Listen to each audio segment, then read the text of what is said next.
బయట కంటే కూడా మన ఇల్లు చాలా డేంజర్గా ఉందని చెప్తున్నారు పొల్యూషన్ విషయంలోనండి.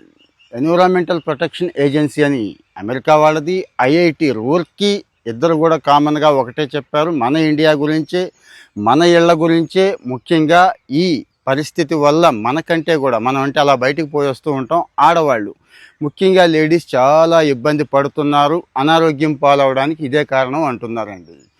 ఫ్యాక్ట్ ఏంటంటే పొల్యూషన్ పొల్యూషన్ పొల్యూషన్ బయట ఉంది అనుకుంటాం కదా, కాదండి. ఇంట్లో మనం చేసే తెలిసి తెలియక చేసే కొన్ని తప్పుల వల్ల ఇంట్లో పొల్యూషన్ ఎక్కువైపోతుంది. ఏంటి అంటారా? ఇల్లు క్లీన్ చేయడానికి, ఫ్రిడ్జ్ క్లీన్ చేయడానికి, ఇక క్లీనింగ్కి మీరేం వాడుతున్నారో ఒకసారి చెక్ చేసుకోండి. ఈ క్లీనింగ్కి వాడే వాటిల్లో బెంజీన్ కానీ, ఫార్మాల్డిహైడ్ కానీ ఎంత ప్రమాదకర రసాయనాలు ఉంటాయో తెలుసా మీకు? బొద్దింకల్ని, చీమల్ని, ఇంకా చాలా ఉన్నాయి కదా, వాటినే చంపేస్తున్నవి. అంటే ఒక్కసారిగా మనం నెలల తరబడి, సంవత్సరాల తరబడి, జీవితకాలం వాడుతూ ఉంటే మనల్ని చంపేవా అండి? అంటే ఒక్కరోజుగా చంపేవు. మెల్ల మన ఆడవాళ్ళు బ్యూటీ కోసం ఏం వాడతారండి? ఇక షాంపూల దగ్గర నుంచి, క్రీముల దగ్గర నుంచి లెక్కే లేదు కదా. ఇందులో ఏం ఉంటుంది? అమోనియా ఉంటుంది, ఫార్మాల్డిహైడ్ ఉంటుంది, మహా అయితే థాలెట్స్ ఉంటాయి. అంటే ఏంటి ఇవన్నీ కూడా చాలా ప్రమాదకరమైన కెమికల్స్ అండి. ఈ మధ్య ఆడవాళ్లలో పిల్లలు పుట్టకపోవడానికి ప్రధానంగా ఇదే కారణం అంటున్నారు. ఏం చేయాలంటారా? కాస్త మాయిశ్చరైజర్ కావాలి అనుకుంటే ఏం చేస్తాం? లైట్గా కొబ్బరి నూనె రాసుకున్నా, నువ్వుల నూనె రాసుకున్నా మంచి మాయిశ్చరైజర్ కదా, దీర్ఘకాలంలో అది మేలు చేసేదే కదా. ఇక ఇల్లు బాగుండాలి, ప్లెజెంట్గా ఉండాలి అని ఏం చేస్తాం? మీకు తెలిసిందే, మొత్తం అన్నీ మూసేస్తామండి. ముందైతే ఈ దుమ్ము ధూళి రోజు ఎవడు క్లీన్ చేసుకుంటాడని చెప్పి కిటికీలు, తలుపులు మొత్తం మూసేస్తాం.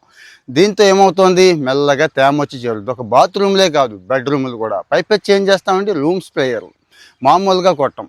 ఇక్కడ ఏం చేయాలి అంటే ఏం చేస్తామండి? సహజ సిద్ధమైన నూనెలు దొరుకుతాయి. సహజ సిద్ధమైన అగరబత్తి దగ్గర నుంచి ఇంకా చాలా ఉన్నాయి కదా, అవి వాడుకోవచ్చు. బొగ్గుల మీద వేసుకోవచ్చు. బొగ్గుల కంటే కూడా ఆవు పిడక, ఆవు పేడతో చేసిన పిడక వాడండి, అది మంచిది అని చెప్తున్నారు. చల్లదనం కోసం మనం చేసే ప్రమాదకరమైన పొరపాటు ఇంట్లో అండి, బయట ఆఫీసులు అది కాదు. ఇంట్లో ఏసీ వేస్తాం, అన్నీ క్లోజ్ చేసి ఉంచుతాం. ఆ తర్వాత ఏం చేస్తాం? ఇక మీకు తెలిసిందే కదా. సో ఏసీ ఎంతసేపు ఏసీ కాకుండా సహజ సిద్ధమైన చల్లదనాన్ని కూడా పెంచుకునే ఏర్పాటు చేయండి. ఒట్టి వేళ్ల చేపల దగ్గర నుంచి కాస్త చల్లదనాన్ని పెంచే మొక్కలు ఉన్నాయండి. ఇంగ్లీష్ ఐవి దగ్గర నుంచి కావాలంటే ఆ మొక్కల లిస్ట్ నేను ఇస్తాను. మీ ఇంట్లో అసలు ఎన్ని మొక్కలు ఉన్నాయో చూసుకోండి. అంటే ఇంట్లో ఎన్ని పడితే అన్ని మొక్కలు పెట్టుకున్నా కానీ చల్లగా ఉంటుంది కదా. ఇక క్లీనింగ్కి కుంకుడు రసం వాడండి, అందులో కాస్త బేకింగ్ సోడా ఇలాంటివి వాడండి. బొద్దింకలు అవి వచ్చేస్తున్నాయంటే ఆహార పదార్థాలు ఇవి లేకుండా చూసుకోండి. సహజ సిద్ధమైన రిపెల్లెంట్స్ ఉన్నాయి కదండి, వెల్లుల్లి, లెమన్